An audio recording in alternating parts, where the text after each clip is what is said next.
As pretentious as it may sound, human life is both deceptively simple and colorfully complicated, a summation of individual hues formed from reflections of the past and desperate preparations for the future. In Tomohiko Morimi's Tatami Galaxy, subsequently adapted by Masaaki Yuasa, we're taken on some sort of grand, absurd quest in search of this so-called through the cynical eyes of Watashi, and for the most part, only through his eyes. I emphasize this point as it's an integral motif that ultimately aids the show in coming full circle. Every episodic timeline iteration the story explores provides a different perspective on the what-ifs, showcasing what his life could have been had he pursued or followed a particular goal. One would initially expect they'd see a different side or outcome to his character throughout, but the unfortunate contradicting reality is that his journey ends the same way every time, drawing the same exact conclusion Ozu prophesies it as, regardless of how seemingly absurd life is portrayed through his over-analytic remarks and romanticized yet pessimistic interpretations. He's the same person in every version of his life, no matter how much he attempts to externally redirect or intentionally transform the environment surrounding him, falling disappointingly short of the rose-colored campus life he desires. Yet, it is because of his thirst for validation and the ideal in every timeline that he doesn't actually change for the better. Always stuck in the endless array of 4.5 tatami rooms, always chained by his own stubborn delusions, always attempting to justify how perfectly sized his room is, one not too small, yet simultaneously one not too large to the extent of which mere humans cannot manage or comprehend. But most of all, burdened by his own incapability to truly realize his shortcomings, his mistakes, and translating such journeys and struggles into reformative change. Let's identify the recurring commonalities between the episodes. The shady fortune teller always reminding Watashi, the Mochiguman keychain that is always dangling before his eyes. Ozu being Ozu, like the supposed, disliked, mischievous rebel he's portrayed as in Watashi's mind. Watashi's promise to Akashi, and subsequently his repeated failure to stay true to such statements in every reiteration. Whether in the promise to make a particular romance film she so desires, or a simple invite to Neko Ramen. He fails to capitalize on such opportunities and instead chooses to partake in unproductive actions, such as dragging Jogasaki down to his level as an individual and living in jealous obsession over the lives of others, completely failing to accomplish anything worthwhile in the long run. Only during the end of Film Circle Misogi does he eventually realize his fruitless endeavors, once again consumed by his envious insecurities, ultimately leading to a lonely conclusion, coupled with his inability to genuinely feel any sort of achievement or satisfaction as a result of his efforts. In Cycling Club Soleil, the reason why he falls short once again is primarily due to his own ego, refusing to accept Akashi's proposal and refusing to let her take the wheel in order to win the Birdman contest her club had been preparing for, as his own sense of pride wouldn't allow such developments. Impressing others was his ideal vision, seeking validation through external means, yet that is what led to his demise in the metaphorical sense. It's compelling how Tatami Galaxy shifts back and forth between existentialist and determinist outlooks. Can such conflicting contrarian philosophies really coexist with one another? Does our existence come first? Or is it essence? Is it our duty and choice to search for meaning? Or are such pursuits already predetermined for us as a compounding result of causality? What's the point of having the liberty to make choices for ourselves when the future is inevitably set in stone? The story doesn't take a specific side to either, but rather showcases how they are capable of coexisting in the same space. Compatibilism, essentially. The theory that free will and determinism are synergistic in nature, mutual. But what does that mean in the grand scheme of things? And more specifically, what does it mean for Watashi? Well, first, let's talk about Ozu, a prominent motif that exponentially contributes to Tatami Galaxy's visual and narrative splendor. Don't you find it strange that, despite being so similar to Watashi in terms of physical build, eating habits, cynicalism, the clubs they voluntarily apply for, the people they surround themselves with, their like-mindedness, and narratively speaking, the general lives they both lead, Ozu isn't as emotionally burdened or bitterly regretful of the last 2 years like Watashi. He's actually happy, satisfied, and joyous of such a lifestyle, reminiscent of their master Higuchi, who has seamlessly embraced the absurdities of life itself. And why? Well, unlike Watashi, we eventually find out that he actually has a girl to impress. Him of all people. And to top it off, it's Koinata, the same girl Watashi broke up with in the first episode. The same faceless, dreamy, idealized girl who looks just like the raven-haired maiden in every reiteration. The same girl who looks just like Keiko Higuchi, his pen pal mate to whom he's been communicating with, and more specifically, lying to for the past 2 years. It's evident to assume that all these similarities are representative of the ideal fantasy girl. The kind of girl you see at the airport only to never be seen again. A personification of the seemingly unattainable. Except we come to realize that Ozu, of all people, had done the alleged impossible.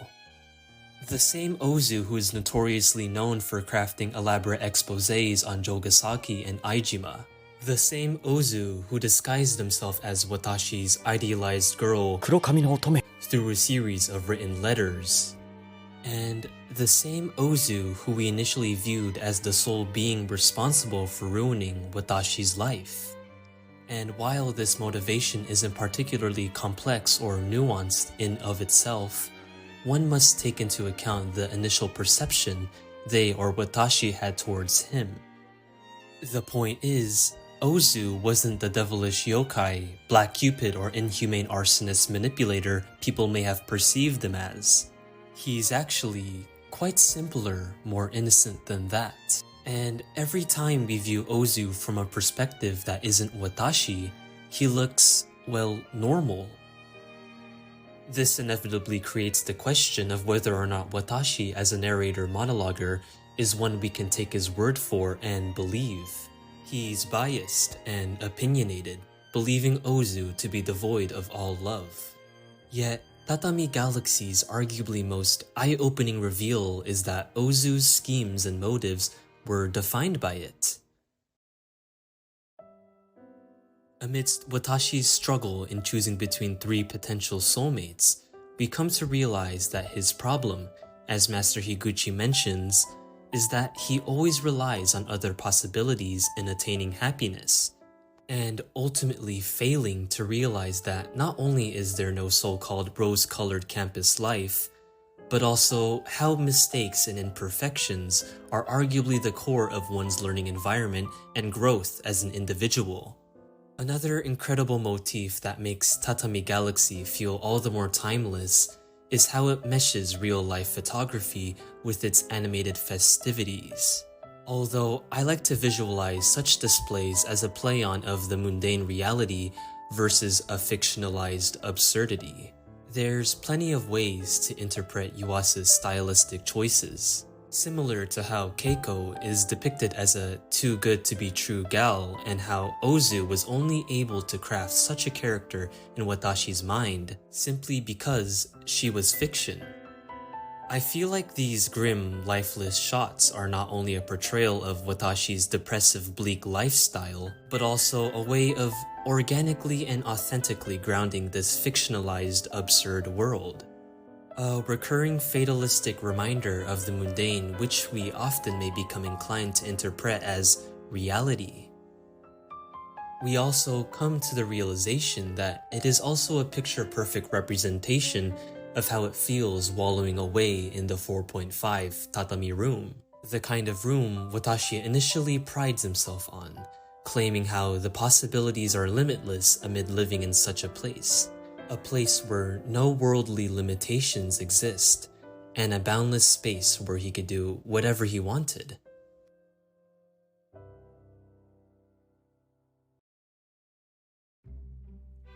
We must address the fact that Ozu wasn't the only one involved in painting this fictionalized character in Watashi's mind. It was also Akashi, and the beautiful thing is, this actually implies that the feelings on both sides were honest. Despite already knowing beforehand of Watashi's lies, Akashi still accepted his farce and played along, through lying herself. This is an absurd situation where, if you look beneath the surface, it is one where two lies equal a truth. Yet the unfortunate thing is, since Watashi is a self-loathing individual who defines himself by his pitiable perceptions, he doesn't reciprocate her feelings. He instead projects this assumption that surely in no universe would he ever be enough for her. As how could anyone fall for the person behind his mask? It's only natural he'd make this assumption, as a person who has felt like they've only attracted unending misfortune and disappointment. This brings us back to the very first episode, where we see Watashi being thrown off a bridge by society for supposedly being Ozu's accomplice in disrupting peace and order, the same Watashi who couldn't bring himself to ask Akashi out, and is thereafter flooded with regret over his life choices that have led him to this moment. Will he continue to play this game of resetting life over and over again in hopes of eventually obtaining the rose-colored campus life, grasping futilely at the light like the Matzer Icarus? Or will he finally learn the underlying value of trial and error, embrace his imperfections, and ultimately appreciate life's absurdities?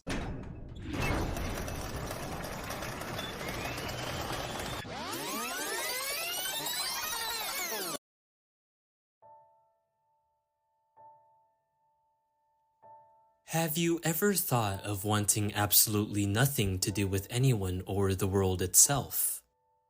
Like, you've become tired of putting in the extra mile when it comes to satisfying people's or your expectations, as it seems like in the end, you've only accumulated more and more unwarranted disappointment. And over time, you've become terrified at the thought of potentially receiving even more. What happens over time to an individual after countless disappointments and mistakes?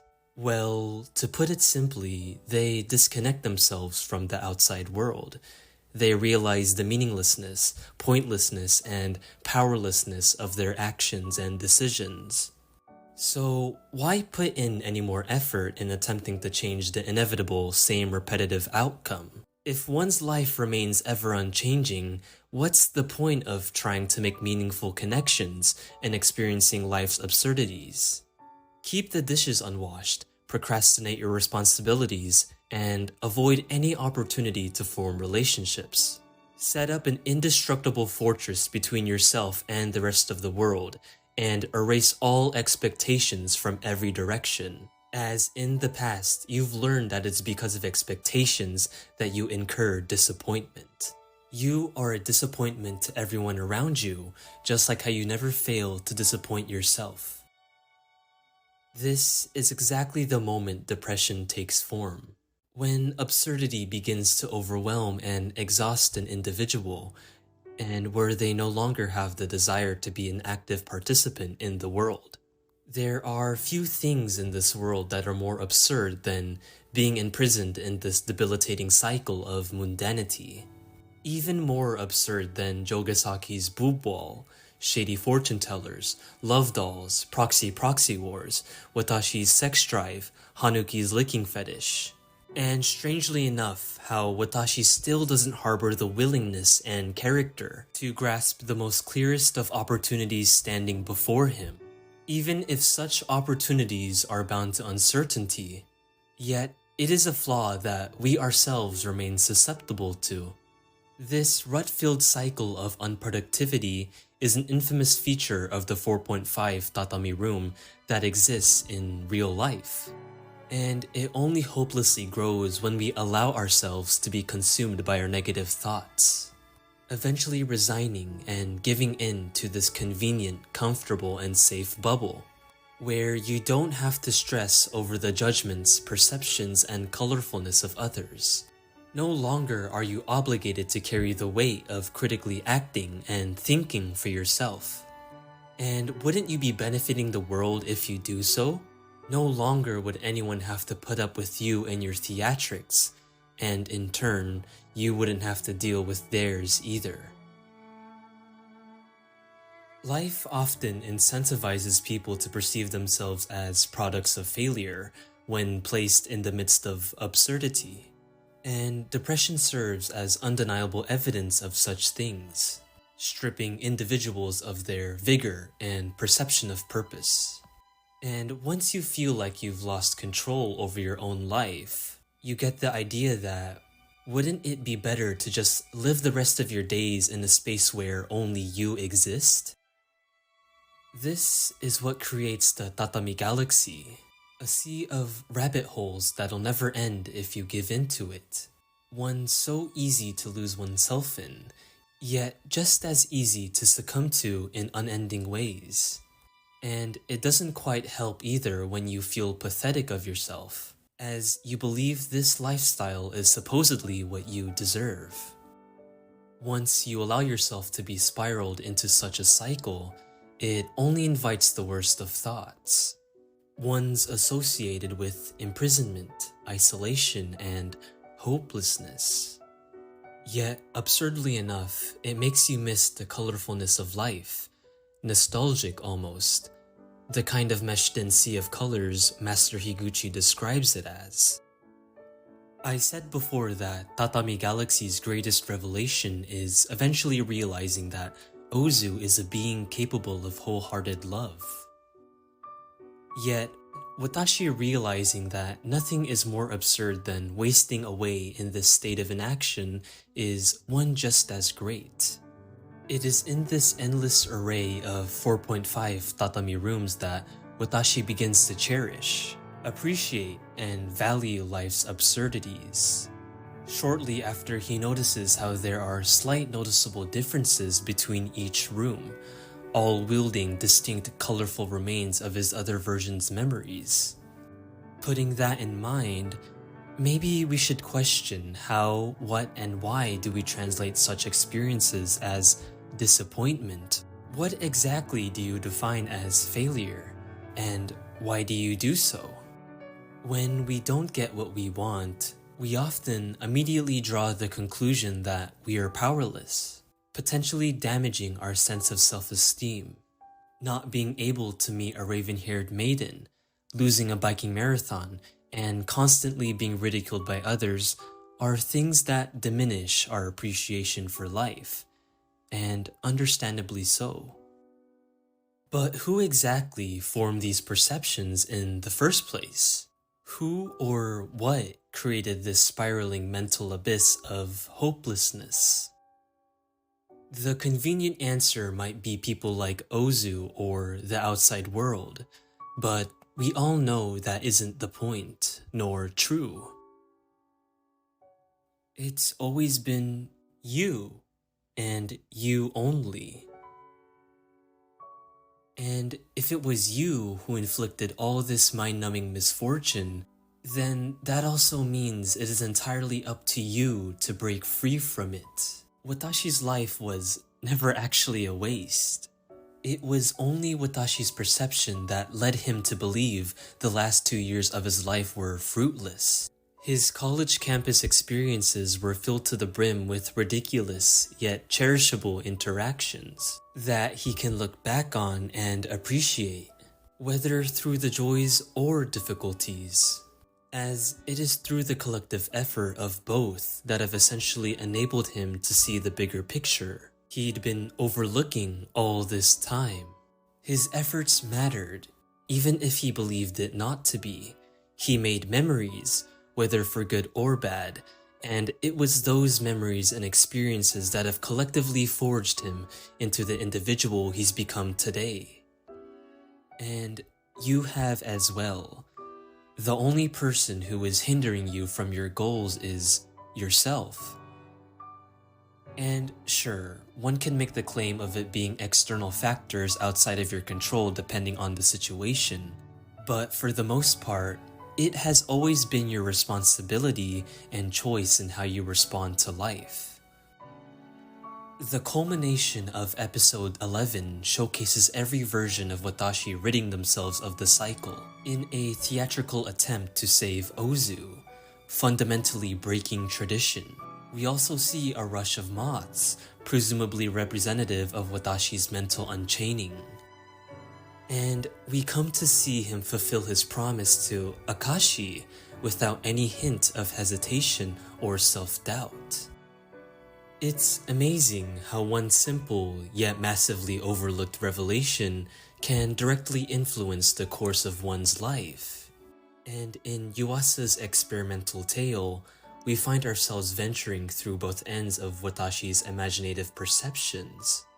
We learn that perspective is simultaneously capable of misleading or liberating an individual, and how the imposed imperfect blemishes of the human condition are just as integral as endeavoring for success, not only because it's a prerequisite to fulfillment, but also identifying with the limitless, overwhelming potentialities of the world. Ultimately, it is imperfection that truly completes us, as one is incapable of existing without the other. So, if you ever feel like a disappointment or failure, it's okay. You're okay. It's part of the process. Even the most talented creatives or dedicated individuals stumble from time to time. Life isn't as irrationally absurd as you might think. Maybe the only absurd thing is how you choose to perceive it. If you made it to the end, I thank you for hearing me out on one of my most beloved pieces of media. This is undeniably my longest, yet the most enjoyable project I've worked on thus far. I usually don't prefer asking for likes or subscriptions, but I truly would appreciate any form of support to my channel. Thank you again, and stay tuned for more.